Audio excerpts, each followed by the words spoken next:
reputation, regardless of their faith. Everybody in Nigeria who has identified as Nigerian deserve public protection. And we must state that what has happened in these communities mentioned, not only in Plateau, but in Kwara, where there is now a new terrorist regime, in Niger, where Boko Haram has almost taken half of the state, including critical infrastructure that provides electricity to the country, shows a pattern of failure on the part of those who are governing Nigeria today. And while sometimes we like to call on the government to do what needs to be done, we also call on the people to see what they have done as total failure. And don't be afraid to pass a vote of no confidence on the government and the leaders of this country, because they have failed the people irretrievably and irredeemably. So we do not in any way, sitting here today, support any of the narratives that is dominant.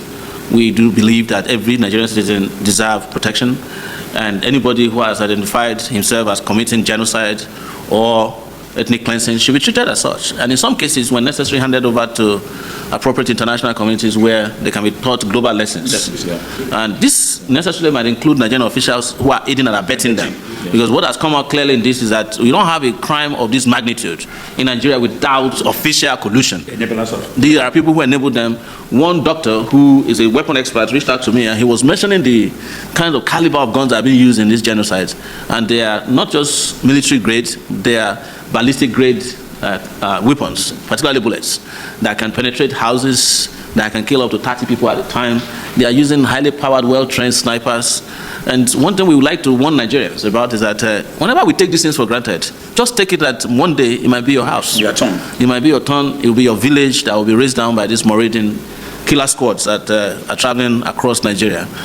When we were saying to people that Southern Kaduna was a child play, now we have terrorist groups in Kogi State. We have them on the borders of Edo and Ondo State. So geographically, the terrorists are moving towards the Atlantic Ocean, and it's just a matter of time. So we call on Nigerians not to take these things for granted. Issues of security is not what you take for granted. But you know that your leaders don't care about you. And they will manage whatever territory is available and use whatever resources that is available and use the limited police that are well trained to protect themselves and their families. And what I would say finally is also that this speaks to the incompetence of our security agencies and agents and leaders. You all know that I always call for the removal of the IG of police. The failure in this particular shows that the IG is tired because he has retired. Otherwise, there's no way that IG that has 350,000 policemen cannot stop the killing of 50 people. And all the pretension that he has removed Mopo from individuals are just ways of carrying out laughable,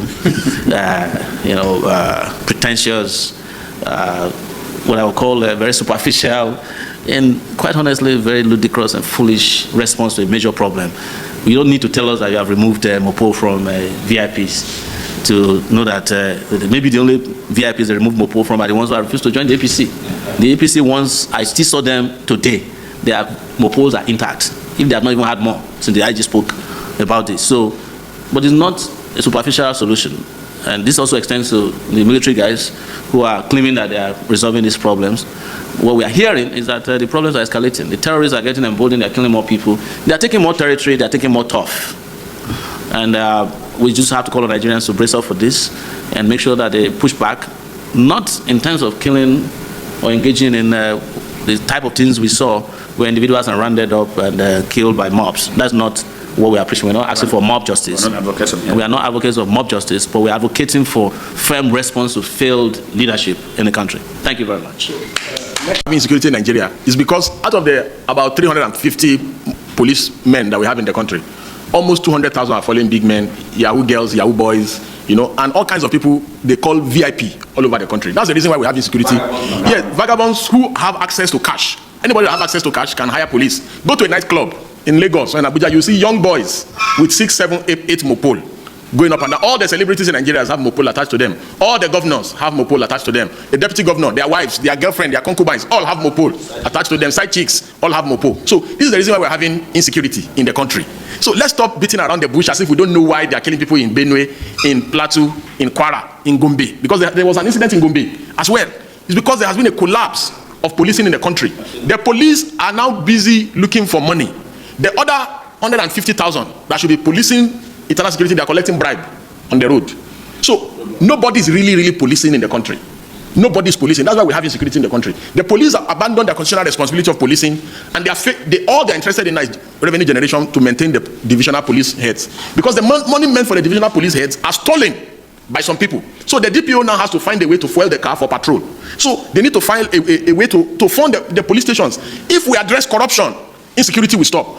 Yes, we concede that the VIPs need some form of protection. So it will be unreasonable on our part to say, oh, don't protect the VIPs. Even in America, the VIPs are protected. I'm making 2 recommendations. Number 1, let us use the elite corps of the civil defense to protect the VIP. The elite corps of the civil defense to protect them. The police must go back to policing the nation. That is the only way that we can stop this growth of terrorist groups all over the country. Number 2, if we have reached a consensus that security agencies have failed, let us allow people to carry guns. Let us give license for citizens to carry guns. Like in America, if we all own guns, who will come to a community in Plateau to terrorize anybody? Who will come to a community in Benue to terrorize anybody, or in Plateau, or in Kwara? So the basics, if the police and the government are not ready to remove police officers from the VIPs and allow police officers to go and police the nation, then we should reach a consensus that, oh, we have failed as a nation. Therefore, let us allow license for citizens to own gun. Thank you. This is my take. And A.K. Musa will now give his take, and we'll call it a day. Centralized policing. I've always been an advocate of not only state police. I'm in support of state police. I'm in support of campus police. I'm in support of every community having village police. I live in a village in the US that has 3,000 people. They have a police department with more vehicles than the Ondo State Command of Nigeria Police. And anything happening to you, they promise you that in 3 minutes they'll get to your house if you call the emergency number. So, but a lot of people are fearful that if governors have access to state police, they will use it against their opponents. Governors are doing that even with the national police. Governors are doing it with vigilantes. Basically, Nigeria is already having non-state actors that are being used as state police. The Anambra state government has an Agana chamber, what do they call it, whatever, Agana chamber.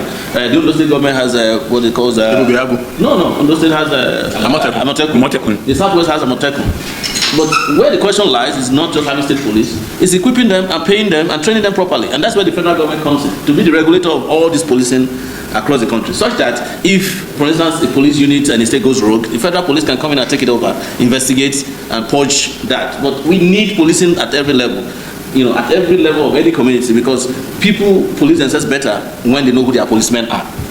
But transferring somebody from Borno to go and police somebody in the Niger Delta region is not policing at all. That is imposing policemen on people. So let the people democratically also select their police and let them police themselves, but we must have oversight. That's where I differ. It's like there must be thorough oversight so that all these criminally intentioned politicians do not use that to abuse and violate people's rights. So that's all I would say with regards to that. But I welcome all that. Gentlemen of the press, we are here this afternoon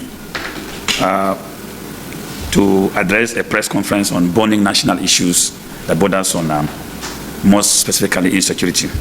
So it's a press conference by a coalition of Nigerian patriots on the emerging narrative of genocidal killings in Plateau, Benue State, and most Middle Belt communities in Nigeria.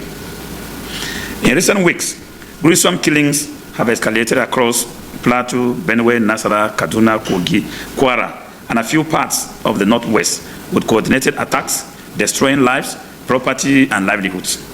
Unfortunately, official narratives downplayed the severity, often contradicting first-hand accounts from affected communities. We are particularly alarmed by statements from federal officials like Bayo Onanuga and Daniel Bwala. Onanuga claimed that the killings are tit for tat, and Bwala's dismissive comments about governors misusing security force show a troubling lack of empathy and understanding. These narratives distort the truth. Innocent citizens are being killed, massacred in their homes, not in combat zones. Even more disturbing is a viral video where a self-identified Fulani coalition openly claimed responsibility for the killings and issued conditions for the federal government. The question therefore is, who are their sponsors and backers? Are these backers within the corridors of power? Under what auspices are they operating? Will the federal government bow to them by ceding to their conditions? These individuals who have presently confessed to these crimes must be arrested and prosecuted without delay. Their impunity further erodes public trust and emboldens more violence. The attacks, especially in plateau communities like Bassa, Mangu, Bokos, and Riom, appear to be part of a deliberate campaign of land grabbing and forced displacement. The influx of unidentified persons into these areas following the killings raises critical questions about complicity and the failure of the state to protect its citizens. Historically, farmer-herder tensions were settled through community dialogue. Today's violence, however, is highly coordinated and far brutal, pointing to the deeper issues of land seizure, identity-based targeting, and a collapsed criminal justice system. We call on the federal government of Nigeria to collaborate with local authorities to arrest and prosecute both the perpetrators and their sponsors, if identified. We commend the courage of Plateau State's people and leadership and urge federal support to restore peace, justice, and dignity to these communities. Thank you very much for your audience. Yes. The issue of policing in Nigeria is very, very critical, and it's a constitutional issue. I personally think we must go back to Lancaster House Constitutional Conference and revisit the consensus reached by Nigerians about the nature of our democracy. Because ever since the military interregnum in 1966, Nigeria has been battling with different security challenges. It all started with armed robbery after the Civil War, and it has graduated to what we are dealing with today, organized criminality, which is terrorism. Let me speak about Plateau briefly. The military had released a security report indicating that 2 cells of ISWAP exist on the Plateau, and they arrested 2 founding members. Now, the dimension of the conflict on the Plateau is no more the ethnic or religious or farmer-herders conflict. It has graduated to a higher criminality.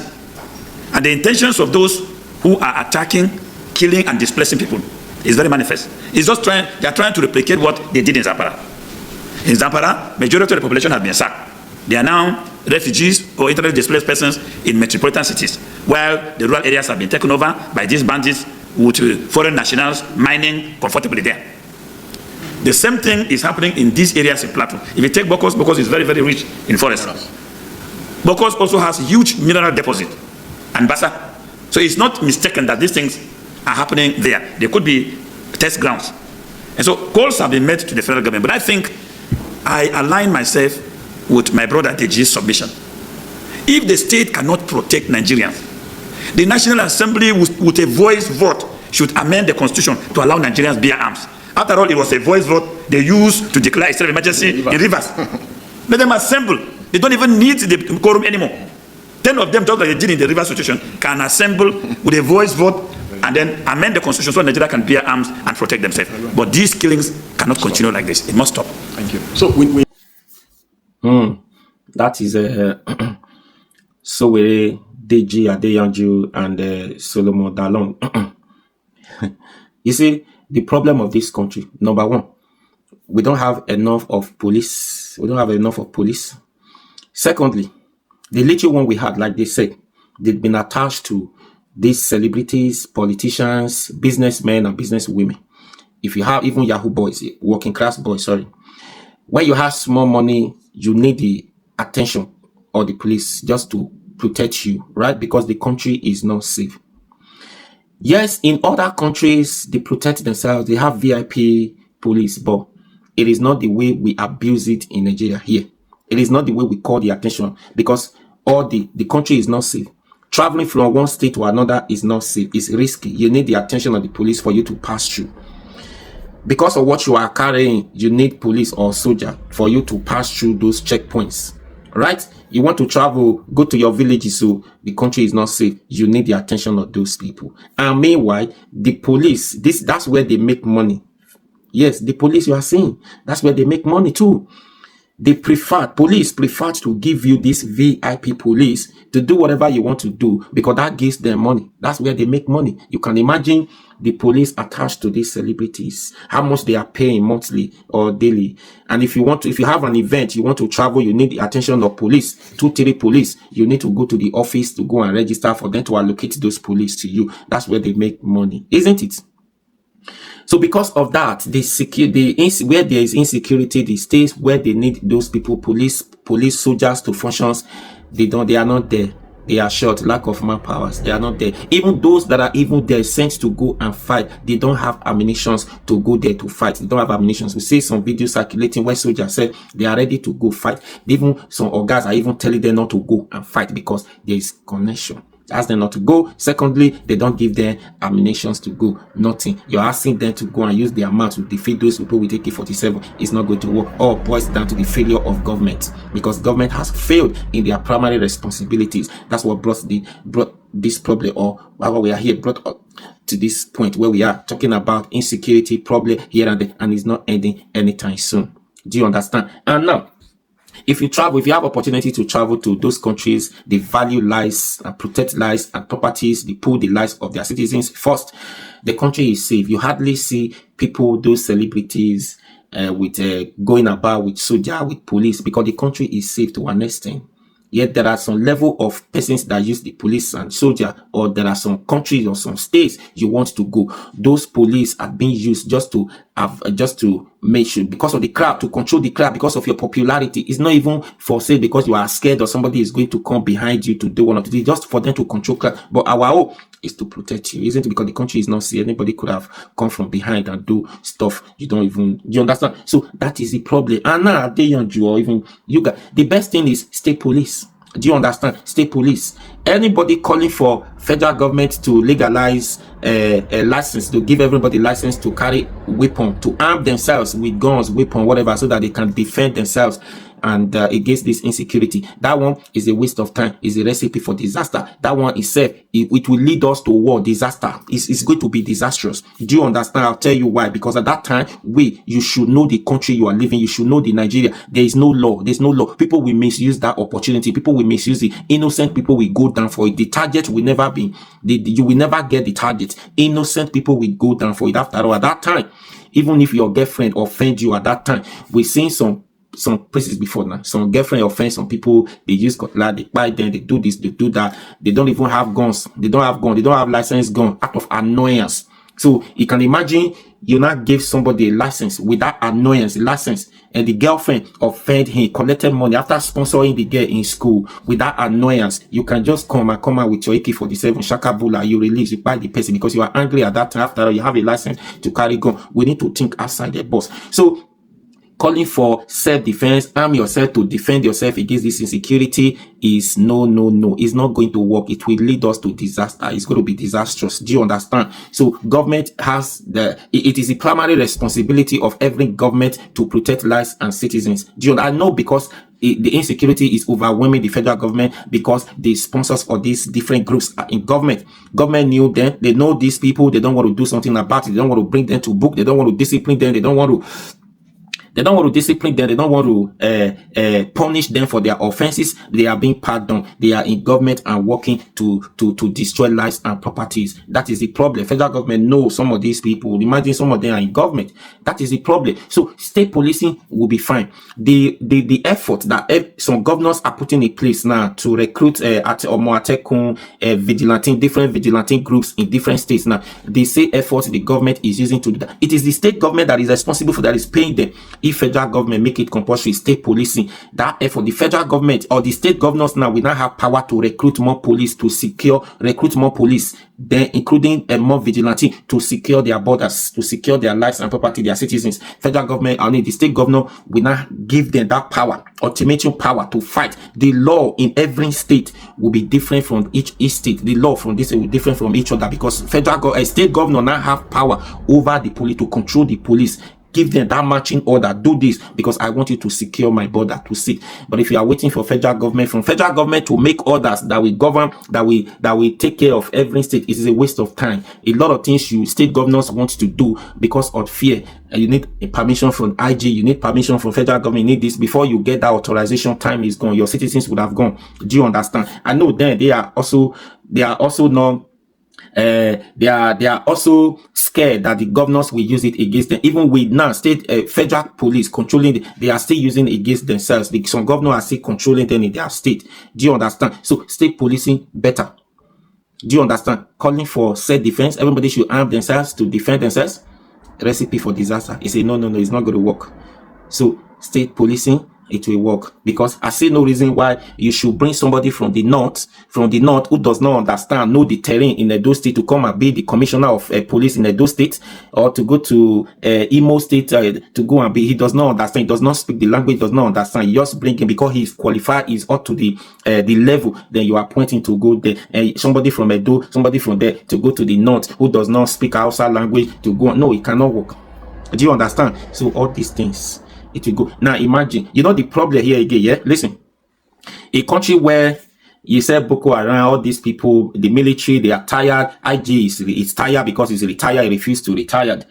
A country where Boko Haram, repented Boko Haram, according to them, has been rehabilitated and recruited into the same army. Is that the country you want? Is that those people you want to go and fight their fellow Boko Harams in the bushes? No, it's not going to work. Now these people here, listen, these people, it's not as if on their own they are tired. They come surrender. Say, you guys have been after us. We are tired of running from one village to another, from one bush to another. We're tired. We want to repent. Just like somebody goes to church and repent of his or her sins and decided to do away with those sins.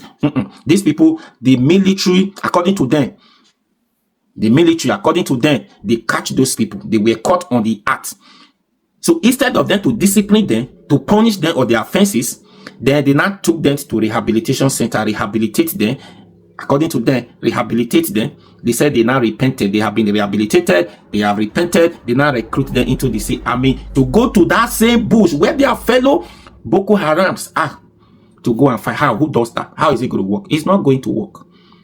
So my simple take, federal government has the responsibility to protect lives. That's a primary responsibility. Anybody calling for self-defense, that one, I am not in support. It's not going to work. But because of the way the country is now, insecurity, everybody just need to defend themselves. By the time you now have the gun, the license to do so, then you realize that the people you say you are trying to protect, you will end up hurting your best friend. Anyways, please share this video and follow this page, please.